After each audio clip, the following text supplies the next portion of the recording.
Zana-kininina miisa efatra arivo fototra no novolen'ny Kaominina Ambohimanga Rova ny Sabotsy lasa teo tetsy an-tampon'Ampangabe Ampangabe raha nisy alata amin'izay fambolekazo indrindra moa ny fokonolona sy ny mpianatra. Hetsika izay fanaon'ny Kaominina isan-taona izy ity ho fikajiana indrindra ny tontolo iainana.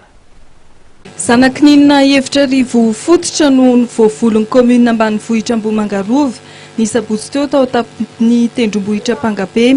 Ireo mpiasan'ny commune ny fokonolona ary ireo mpianatra ny toerana no tarihan'ny ben'ny tanàna Ravonjatovo Fidy Malala no niaran'ny salata amin'izao hetsika fiarovana sy fanatsarana ny tontolo iainana izao. Raha ny voalazan'ny ben'ny tanàna dia teviala sy doro-tanety avy amin'ny commune manodidina no manimba ny ala ny toerana.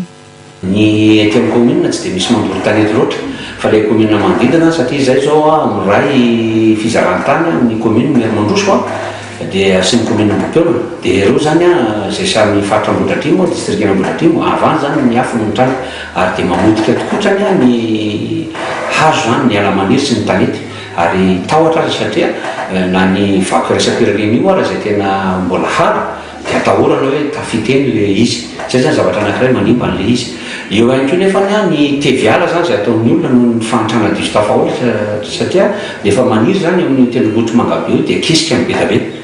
Dia misy zany maka an'ireo kitay kely fa ataon'ny olona fandrehatra dia manjary kabahazo manao charbon ireny zany dia fandikan-dalàna daholo dia efa nampitandrina moa ny zabo zany teo niresaka tamponina hoe farana teo kosa fa tokony handray anjara daholo ny rehetrarehetra amin'ny angova azo voazonoko zany satria ny azo ny ambolena dia azo kapaina fa tsy handeha hitrandraka fotsiny izay toetreny fa nilozan'ny toetrandro raha amin'izao fotoana izao. Amin'ny maha-commune mitahiry vakoka iraisam-pirenena Ambohimanga Rova dia sarotony ben'ny tanàna amin'ny fikajiana ny tanàna ary manao antsoavana fitondrana mba hijery ny lalàna mihazo any Ambohimanga Rova iny izay efa ratsy tokoa.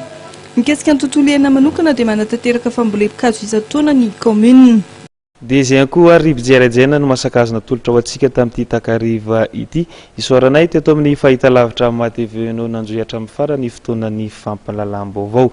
Fotoana eto indray ary isika amin'ny manaraka ary aza misaraka amin'ny fahitalavitra matv mbola ao ireo fandarana maro izay no manana ho antsika any an-tokantrano any. Mametraka ny veloma mandrapitafandray ary tompo kilasy tompoko vavy.